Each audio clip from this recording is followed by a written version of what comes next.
Amin. Shalom semuanya. Shalom. Ya, saudaraku yang dikasih oleh Tuhan, akhir-akhirnya kan kita tahu tentang itulah, tentang virus itu. Saya merenungkan kalau dulu orang itu mengalami ketakutan karena ada musuh yang kelihatan. Bangsa Israel mengalami ketakutan karena ada raksasa Goliat yang menghadang mereka, yang menantang mereka. Tapi kalau zaman now, orang mengalami ketakutan bahkan untuk sesuatu yang tidak kelihatan. Sesuatu yang sangat kecil, yang nggak bisa dilihat dengan mata jasmani, dan sesuatu yang sangat kecil itu mungkin bisa dilihat dengan mikroskop saja, saudaraku. Dan hal ini menunjukkan apa? Betapa rapuhnya manusia. Betapa lemahnya kita. Bahkan untuk menghadapi virus yang sangat kecil, yang tidak kelihatan saja, kita mengalami ketakutan. Tapi jangan khawatir, saudaraku. Saya percaya Tuhan kita mengerti sampai hal yang terkecil sekalipun. Dia mengenali setiap pribadi kita. Jadi kalau kita melihat, saudaraku yang dikasih oleh Tuhan, sebenarnya hidup kita ini diserang oleh banyak virus selama ini. Cuman kita kurang menyadarinya saja. Bahkan ada bahaya yang mengancam, krisis ekonomi dan sebagainya. Ada serangan-serangan yang menyerang kehidupan kita. Tapi hingga saat ini kita tetap hidup, amin. Kita tetap berada dalam perlindungan Tuhan. Dan itu semua murni hanya karena anugerah Tuhan dalam hidup kita. Nah, kalau kita lihat peristiwa seputar kematian dan kebangkitan Kristus, ada satu saat di mana murid-murid yang selama ini nggak perlu berpikir tentang makanan, nggak perlu berpikir tentang apapun juga, namun tiba-tiba mereka mengalami satu goncangan yang luar biasa. Kenapa mereka mengalami goncangan? Karena Yesus Kristus yang selama ini menjadi pelindung, penolong, sumber mujizat dalam hidup mereka, tiba-tiba ditangkap. Dan bukan hanya ditangkap, tapi disalibkan dan mati di atas kayu salib, dikuburkan. Nah, sampai sana murid-murid mengalami goncangan yang begitu luar biasa. Saya merenungkan berbagai macam goncangan yang dialami oleh murid-murid, minimal goncangan iman, saudara. Selama ini mereka berharap pada Yesus yang kelihatan, yang selalu membuat mujizat dalam kehidupan mereka ketika mereka hampir mati diterpa badai. Saudara, ada Yesus yang berkata, diam dan tenanglah. Lazarus yang sudah mati, ada Yesus yang membangkitkan Lazarus. Mereka melihat berbagai macam mujizat, tapi dengan peristiwa penyaliban dan kematian Kristus, seakan-akan mereka tidak punya pengharapan lagi. Mereka mengalami kehilangan pengharapan saat itu. Makanya kalau saudara perhatikan, murid-murid ingin kembali ke kehidupan lamanya. Petrus kembali menjadi seorang nelayan. 2 orang murid kembali menuju ke Emmaus dan sebagainya. Mereka mengalami goncangan iman saat itu. Apalagi yang mereka alami? Mereka mengalami goncangan secara emosional. Ketakutan. Mereka dianggap merupakan pengikut Kristus yang telah menghujat Allah. Ingat, saat-saat itu tekanan dari bangsa Romawi, dari orang-orang Yahudi begitu kuat, saudaraku. Yesus ditangkap, mereka mengalami kekecewaan, mereka mengalami kesedihan, kehilangan pengharapan, pembuat mujizat sudah nggak ada lagi, seakan-akan begitu. Goncangan apa lagi yang mereka alami? Goncangan ekonomi. Selama ini, kalau mereka lapar, ada Yesus yang selalu menyediakan apa yang mereka butuhkan. 5 roti, 2 ekor ikan bisa mengenyangkan 5.000 orang. Mereka melihat mujizat bagaimana Yesus memberi makan 4.000 orang. Tapi tiba-tiba sang penolong, sang pembuat mujizat, sang penebus itu hilang dari hidup mereka. Apa yang terjadi ketika kita mengalami itu semua? Seperti murid-murid, mereka mengalami ketakutan. Petrus sampai menyangkal Yesus sebanyak 3 kali karena ketakutan yang menyerang kehidupannya. Tapi hari ini ada kabar baik. Yesus bukan hanya mati, dikuburkan. Tapi dia bangkit. Dia hidup. Kalau saudara pelajari Alkitab, Yesus memulihkan kehidupan murid-muridnya. Dan bahkan saya beritahu saudara, bahkan apa yang dilakukan oleh murid-murid jauh lebih dahsyat dibandingkan ketika Yesus ada bersama dengan mereka. Kenapa? Karena ada Roh Kudus yang diberikan. Mereka menyembuhkan orang sakit. Paulus sapu tangannya saja menyembuhkan orang sakit. Petrus bayangannya menyembuhkan orang sakit. Saudara, kehidupan perubahan besar terjadi dalam kehidupan murid-murid karena kebangkitan Kristus. Iman mereka kembali dibangkitkan. Kalau Yesus tidak bangkit, maka tidak ada pemulihan. Mereka tidak punya pengharapan lagi. Mereka tidak punya kehidupan. Kalau Yesus tidak bangkit, Yesus adalah manusia biasa saja. Nah, saudaraku yang dikasihi oleh Tuhan, mari kita akan pelajari Alkitab kita dalam Matius pasal 28 ayat 1 sampai yang ke-10. Apa pesan setelah kebangkitan Kristus, saudaraku? Matius pasal 28 ayat 1 sampai ayat yang ke-10, pesan setelah kebangkitan Kristus. Mari kita buka Alkitab kita, bersama-sama kita lihat. Matius pasal 28 ayat pertama, setelah hari Sabat lewat menjelang menyingsingnya fajar, pada hari pertama minggu itu, pergilah Maria Magdalena dan Maria yang lain menengok kubur itu. Maka terjadilah gempa bumi yang hebat, sebab seorang malaikat Tuhan turun dari langit dan datang ke batu itu dan menggulingkannya lalu duduk di atasnya. Wajahnya bagaikan kilat dan pakaiannya putih bagaikan salju. Dan penjaga-penjaga itu gentar ketakutan dan menjadi seperti orang-orang mati. Ayat yang kelima, akan tetapi malaikat itu berkata kepada perempuan-perempuan itu, janganlah kamu takut. Saudara, pesan dari malaikat kepada perempuan-perempuan itu yang menengok kubur Yesus adalah jangan takut. Sebab aku tahu kamu mencari Yesus yang disalibkan itu. Ia tidak ada di sini sebab ia telah bangkit. Sama seperti yang telah dikatakannya, mari, lihatlah tempat ia berbaring. Dan segeralah pergi dan katakanlah kepada murid-muridnya bahwa ia telah bangkit dari antara orang mati. Ia mendahului kamu ke Galilea, di sana kamu akan melihat dia. Sesungguhnya aku telah mengatakannya kepadamu. Mereka segera pergi dari kubur itu dan dengan takut dan dengan sukacita yang besar dan berlari cepat-cepat untuk memberitahukannya kepada murid-murid Yesus. Tiba-tiba Yesus berjumpa dengan mereka dan berkata, salam bagimu. Mereka mendekatinya dan memeluk kakinya serta menyembahnya. Wow, saya nggak bisa bayangkan luapan emosi dari murid-murid saat itu, saudaraku. Untuk ketika mereka berjumpa dengan Yesus. Selama ini mereka kehilangan harapan setelah Yesus dikuburkan, saudara. Selama 3 hari mereka benar-benar mungkin mengalami depresi, putus asa. Tapi mereka melihat Yesus yang hidup.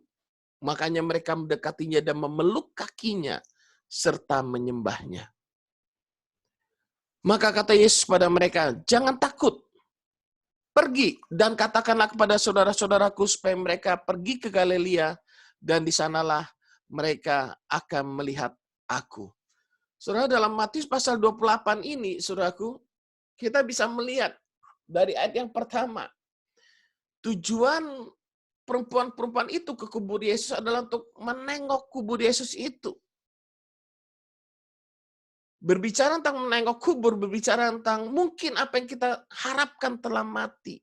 Tidak ada pengharapan lagi. Di dalam kubur tidak ada kehidupan, tidak ada pengharapan, saudaraku. Mungkin usaha kita sedang dalam tanda petik seakan-akan telah mati. Tapi jangan khawatir, Tuhan akan menghidupkannya kembali. Saudara, Yesus yang mereka harapkan membebaskan mereka dari tentara Romawi telah mati. Mungkin yang kita lihat adalah kubur. Tidak ada pengharapan. Namun kalau saudara perhatikan pesan malaikat, Matius 28, saudara lihat ayat yang kelima, Matius 28 ayat yang kelima dikatakan, janganlah kamu takut. Dan saudara ingat itu bukan hanya pesan malaikat, tapi waktu Yesus berjumpa dengan mereka di tengah jalan, berjumpa dan murid di tengah jalan, pesan Yesus apa? Jangan takut. Saudara. Hal pertama yang ingin saya sampaikan bagi setiap kita saat ini, pesan dari kebangkitan Kristus. Janganlah kita takut. Mungkin ada bahaya yang mengancam kita. Jangan takut, saudara. Dan pesan jangan takut ini, kalau saudara perhatikan di sana, dikatakan di ayat yang ke-7, dan segeralah pergi dan beritakanlah kepada murid-muridnya.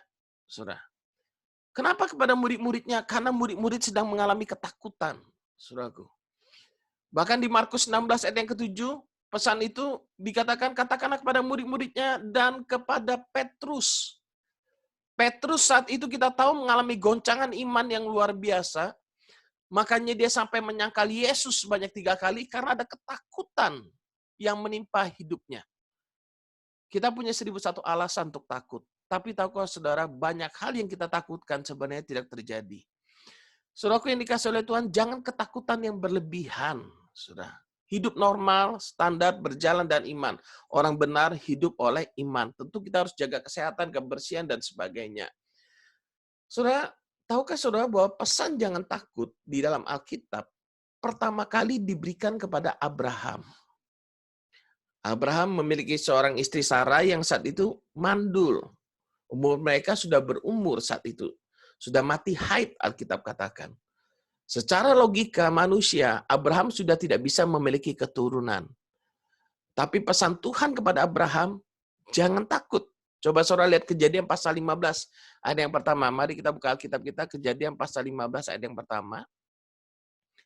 Kejadian 15 ayat yang pertama dikatakan begini. Kemudian datanglah firman Tuhan kepada Abram dalam suatu penglihatan. Janganlah takut Abram. Akulah perisaimu, upahmu akan sangat besar. Akulah perisaimu, akulah pelindungmu. Kalau saudara tahu, perisai itu untuk melindungi diri, saudara. Tuhanlah yang melindungi kita, jangan takut.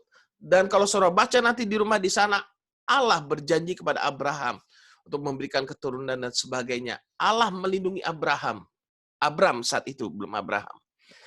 Nah, saudaraku yang dikasih oleh Tuhan, kalau saudara pelajari Alkitab, pesan jangan takut yang Allah ucapkan selalu disertai dengan janji atau berkat-berkat Tuhan. Jadi pesan firman Tuhan pada kita pada hari ini, jangan takut. Karena di tengah-tengah badai ada berkat Tuhan. Jangan takut, karena tengah-tengah badai ada mujizat yang daripada Tuhan. Kalau kita mengalami ketakutan, lihat kembali pada salib Kristus. Kalau anaknya saja sudah dia berikan pada kita, apalagi segala sesuatu yang lain. Di dalam kasih yang sempurna tidak ada ketakutan. Kasih yang sempurna melenyapkan ketakutan. Kalau saudara takut itu karena saudara banyak mendengar berita buruk. Berita corona terlalu banyak saudara dengar. Tapi dengarkan tentang kasih Tuhan. Bagaimana Tuhan melindungi, menyertai saudara. Dia memberikan nyawanya bagi saudara dan saya. Kenapa kita jangan takut? Kita lanjut baca ayat yang ke-6. Ayat yang ke-6. Mari kita lihat sebentar.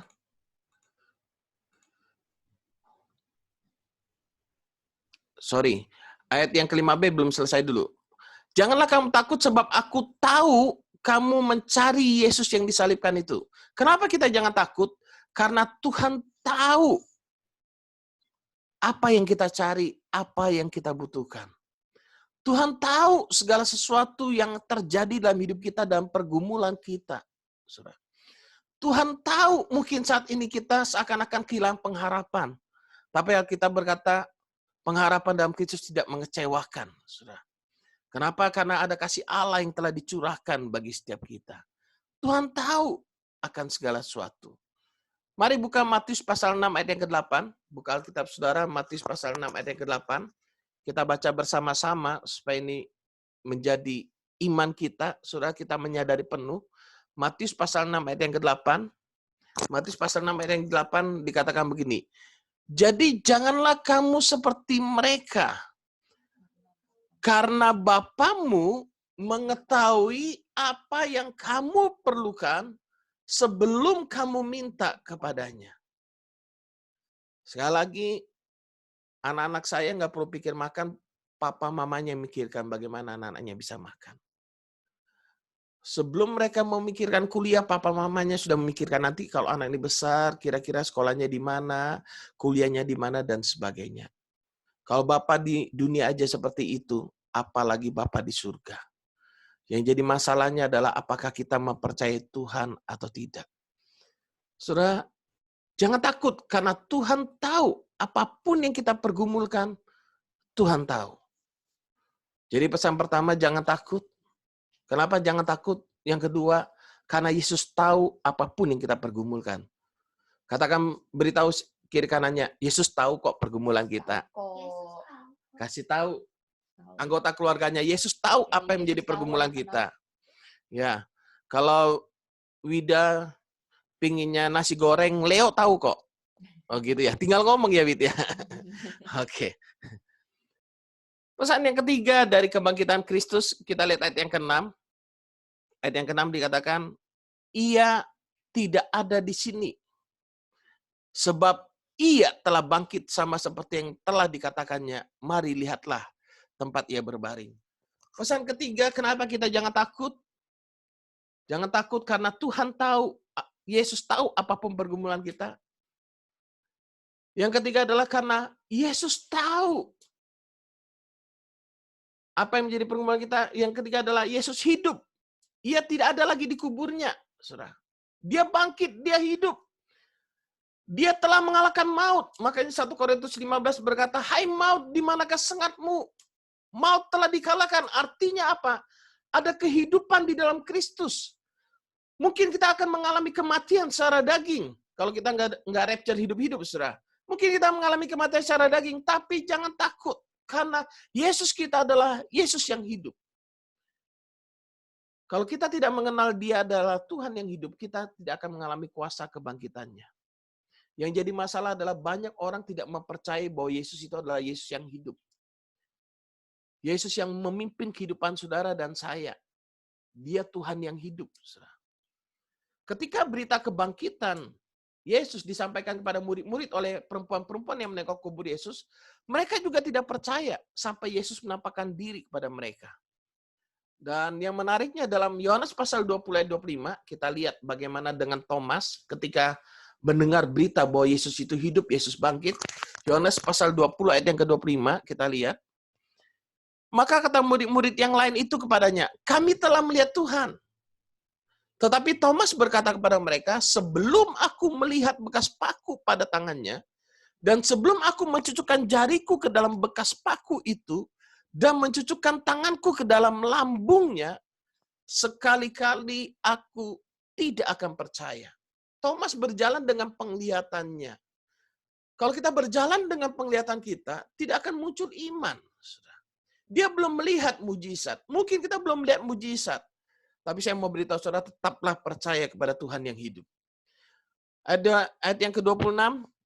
8 hari kemudian, murid-murid Yesus berada kembali dalam rumah itu. Dan Thomas bersama-sama dengan mereka. Sementara pintu-pintu terkunci, Yesus datang dan ia berdiri di tengah-tengah mereka dan berkata, damai sejahtera bagi kamu. Kemudian dia berkata kepada Thomas, taruhlah jarimu di sini dan lihatlah tanganku. Ulurkanlah tanganmu dan cucukkan ke dalam lambungku dan jangan engkau tidak percaya lagi, melainkan percayalah. Thomas menjawab dia, ya Tuhanku dan Allahku.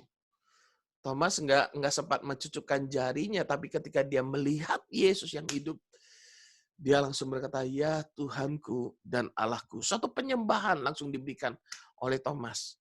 Kata Yesus kepadanya, baca bersama 29, kata Yesus kepadanya apa? Karena engkau telah melihat aku, maka engkau percaya. Berbahagialah mereka yang tidak melihat, namun percaya. Kita nggak melihat, mungkin kita belum lihat mujizat. Percayalah, Tuhan tetap menyertai kita. Bahkan apalagi setelah kematian, percayalah ada kebangkitan, ada kehidupan bersama dengan Kristus, ada kehidupan yang sangat indah setelah kematian. Makanya dikatakan berbahagialah orang yang mati dalam Tuhan. Ayat 30, memang masih banyak tanda lain, banyak mujizat lain, tanda lain yang dibuat Yesus di depan mata murid-muridnya yang tidak tercatat dalam kitab ini. Saudara. Tetapi semua yang tercantum di sini telah dicatat supaya apa? Kamu percaya bahwa Yesuslah Mesias Anak Allah, dan supaya kamu oleh imanmu memperoleh hidup dalam namanya. Saudaraku yang dikasihi oleh Tuhan, sekalipun kita bukan saksi mata kebangkitan Kristus, tapi kita bisa melihat dari sejarah yang ada dari Alkitab, dan dengan pertolongan Roh Kudus kita bisa mempercayai apa yang mungkin tidak pernah kita lihat mungkin. Tapi bukankah saudara dan saya bisa merasakan bahwa Yesus itu adalah Yesus yang hidup? Amin. Kalau dulu kita pernah ditolong, maka sekarang dan sampai selama-lamanya kita pasti ditolong oleh Tuhan. Roh Kudus adalah penolong dalam hidup kita. Dia menyertai kita sampai selama-lamanya. Mungkin ketika kita buka mata, kita melihat keadaan kok buruk, kok keadaan makin parah dan makin susah. Hari ini pesan saya belajar bersyukur, kesusahan sehari cukup untuk sehari. Saudara bersyukur, percayalah Tuhan yang memelihara kita. Kita tidak akan pernah kelaparan dan kekurangan. Tidak ada tercatat murid-murid itu mengalami kelaparan dan kekurangan dalam kondisi normal, saudara. Memang mereka mengalami penderitaan, mungkin di penjara dan sebagainya, saudara. Dan mereka menjadi martir. Tapi dalam kondisi normal tidak ada tercatat murid-murid atau anak-anak Tuhan mengalami kekurangan. Tidak pernah dilihat anak-anak Tuhan, anak cucunya meminta-minta, Alkitab katakan. Saudara, pesan yang ketiga yang penting yang harus kita sadari, Yesus kita adalah Yesus yang hidup. Amin. Yesus kita adalah Yesus yang hidup. Pesan keempat dari kisah ini, Matius pasal 28, ayat yang ke-6 dikatakan, ia tidak ada di sini sebab ia telah bangkit sama seperti yang telah dikatakannya. Pesan keempat yang ingin saya sampaikan pada saudara, Yesus kita adalah Yesus yang selalu menepati janji-janjinya. Sama seperti yang telah dikatakannya. Siapakah yang berhak menerima janji-janji Allah? Dalam Roma pasal 8, ayat yang ke-15, ayat yang ke-16, saudara bisa baca di sana, saudara. Sebab kamu tidak menerima roh perbudakan yang membuat kamu menjadi takut lagi, tapi kamu telah menerima roh yang menjadikan kamu anak Allah. Oleh roh itu kita berseru, ya Aba, ya Bapa. Dan jikalau kita adalah anak, maka kita adalah ahli waris. Maksudnya orang-orang yang berhak menerima janji-janji Allah. 2 Petrus 1, ayat yang keempat, dikatakan dengan jalan itu ia telah menganugerahkan pada kita janji-janji yang berharga dan yang sangat besar. Janji yang mulia, yang berharga dan sangat besar, yang gak bisa kita bayar dengan apapun. Secara khusus janji itu adalah bicara tentang keselamatan. 1 Yohanes pasal 2 ayat yang ke-25. 1 Yohanes pasal 2 ayat yang ke-25. Dan inilah janji yang telah dijanjikannya sendiri kepada kita, yaitu hidup yang kekal. Hidup yang kekal ada dalam hidup saudara dan saya. Saudara dan saya telah menerima hidup kekal dalam Kristus. Jadi kita mempelajari kebenaran firman pada hari ini. Pesannya, jangan takut. Kenapa jangan takut? Karena Yesus kita adalah Yesus yang Maha Tahu. Yesus kita, Yesus yang mengerti setiap pergumulan saudara dan saya. Sekecil apapun pergumulan kita, baik pergumulan keuangan, pergumulan tentang kesehatan, tentang keamanan, perlindungan, dia mengerti segala sesuatu yang terjadi dalam hidup kita. Kita punya Yesus yang Maha Tahu. Kenapa lagi kita jangan takut? Karena kita punya Yesus yang hidup. Hanya yang hidup yang bisa menolong kita. Ada banyak orang mati bangkit namun mati lagi. Tapi hanya ada satu pribadi yang mati bangkit dan tidak pernah mati lagi. Namanya adalah Yesus Kristus dan dia pasti adalah Tuhan. Kalau manusia biasa saja, dia akan mengalami kematian lagi. Tapi karena dia adalah Tuhan, dia tidak mati. Setelah dia bangkit, dia naik ke surga. Saudaraku yang dikasihi oleh Tuhan, kenapa kita jangan takut? Karena Tuhan pasti menepati janji-janjinya. Kalau Tuhan menepati janjinya, saudara, kalau Tuhan itu pasti menepati janjinya. Bahkan sekalipun kita tidak setia, dia tetap Tuhan yang setia. Dia menyertai saudara hari ini sampai selama-lamanya. Saudaraku yang dikasihi oleh Tuhan, ingat itu baik-baik. Jangan takut. Lalu pesan yang kelima yang disampaikan lewat peristiwa kebangkitan Kristus adalah pergi, beritakan Injil. Saudara. Segeralah pergi dan katakanlah kepada murid-muridnya bahwa ia telah bangkit dari antara orang mati.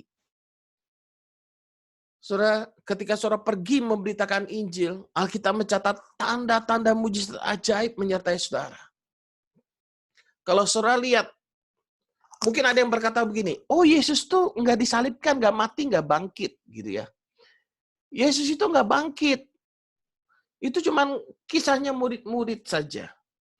Tapi saya mau beritahu saudara, tidak ada seorang pun yang mau mati untuk sebuah kisah bohong. Saudara pelajari kisah murid-murid. Mereka yang menjadi saksi mata dari kehidupan Yesus, kematian dan kebangkitannya. Mereka rela memberikan nyawa mereka. Itu berarti merupakan kisah yang benar-benar terjadi dalam hidup mereka. Saudara, kita bukan saksi mata, tapi tidak ada orang yang mau mati untuk sebuah kebohongan. Dan kabar baiknya, apa yang terjadi? Yesus mati di atas kayu salib, menebus dosa saudara dan saya. Dia bangkit dan naik ke surga. Itu merupakan fakta yang telah terjadi. Makanya di dalam Kristus saudara menerima kesehatan. Dalam Kristus saudara menerima kelimpahan. Saudara dan saya menerima anugerah yang sempurna yang daripada Tuhan. Dan kalau saudara tahu amanat agung, tadi kita pelajari Matius 28 ayat 1 sampai ayat ke-10. Dan saudara tahu amanat agung di ayat yang ke-19 sampai ayat yang ke-20. Dan ayat yang ke-20 dikatakan apa? Dan ketahuilah, aku menyertai kamu senantiasa sampai kepada akhir zaman. Saudara, waktu Yesus mengutus saudara dan saya untuk pergi memberitakan Injil, bukan dengan kosongan. Dia berikan Roh Kudusnya atas saudara dan saya. Dan ia menyertai kita sampai kepada akhir zaman, sampai selama-lamanya. Sehingga hidup kita tidak dipermalukan.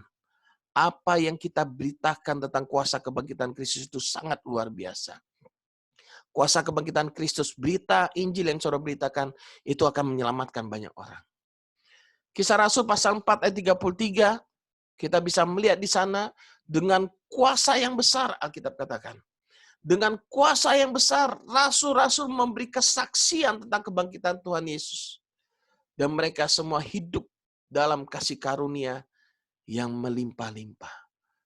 Mereka hidup dalam kasih karunia yang melimpah-limpah. Karena Yesus kita adalah Yesus yang hidup. Jadi 5 hal sederhana yang kita telah pelajari pada hari ini. Yang pertama, jangan takut. Jangan takut. Apapun yang terjadi, jangan takut. Bahkan menghadapi kematian pun jangan takut. Karena ada jaminan keselamatan. Yang kedua, kita mempelajari Yesus mengetahui apapun yang menjadi pergumulan kita. Mungkin kalau bagi remaja, bagi pelajar, pergumulan kita, aduh aku kurang pintar, aku kurang bisa ini, kurang bisa ini. Ingat, Tuhan sumber segalanya. Tuhan sumber hikmat dalam hidup kita. Yesus tahu apapun yang menjadi pergumulan kita, keterbatasan, kelemahan, dan ketidakmampuan kita. Yang ketiga, saya mau beritahu saudara, Yesus kita itu adalah Yesus yang hidup.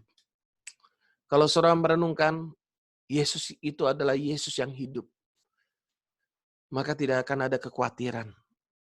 Kalau waktu murid-murid hidup bersama dengan Yesus, Yesus yang ada di sana sebagai manusia biasa yang terbatas pada tempat dan waktu. Tapi hari ini, Yesus yang hidup itu tidak terbatas pada tempat dan waktu. Dimanapun saudara dan saya berada, saudara berada di rumah masing-masing. Yesus yang hadir di kamar saya, hadir juga di tempat saudara berada. Yesus yang hidup menyertai saudara dan saya. Yesus itu Yesus yang hidup yang telah bangkit dari antara orang mati. Artinya apa? Kehidupan hanya ada dalam Kristus. Maka Yesus berkata, akulah jalan, kebenaran, dan hidup. Yang keempat yang kita telah pelajari, Yesus menepati janji-janjinya. Sekecil apapun janjinya, dia akan tepati. Bahkan sekalipun kita tidak setia, dia tetap setia. Dia tetap setia, saudaraku yang dikasihi oleh Tuhan. Tentunya kita pasti karena ada Roh Allah dalam hidup kita, kita ingin berbuat benar, hidup benar. Namun kadang kita terjatuh di sana. Tapi saya mau beritahu saudara, Dia tetap setia. Dia akan mengangkat, memulihkan hidup kita. Kita pelajari berapa banyak kegagalan yang dilakukan oleh murid-murid Yesus. Mereka mengalami kegagalan, bahkan untuk mengakui Yesus saja, mereka mengalami ketakutan yang luar biasa. Petrus sampai menyangkal Yesus, mereka lari meninggalkan Yesus. Ada banyak hal yang mengecewakan kalau secara manusia. Tapi yang luar biasanya, kita bisa melihat kasih karunia Tuhan yang begitu besar. Murid-murid tidak pernah ditinggalkan. Murid-murid selalu disertai oleh Roh Kudus. Apapun kondisi kita, Roh Kudus menyertai kita. Ia akan menyembuhkan yang sakit, yang lemah akan dikuatkan. Pesan yang kelima, pergi, beritakanlah Injil. Di Matius 10 ayat yang ke-7 sampai 8, pergi, beritakanlah kerajaan sorga telah dekat. Sembuhkanlah orang sakit, bangkitkanlah orang mati, tahirkanlah orang kusta. Kamu telah memperolehnya dengan cuma-cuma. Berikanlah pula dengan cuma-cuma. Roh Kudus menyertai saudara dan saya sampai selama-lamanya. Kita akan terputus dan setelah ini kita akan melanjutkan lagi. Kita akan masuk menyanyikan sebuah lagu, lalu kita akan berdoa untuk renungan firman Kristus. Tuhan memberkati.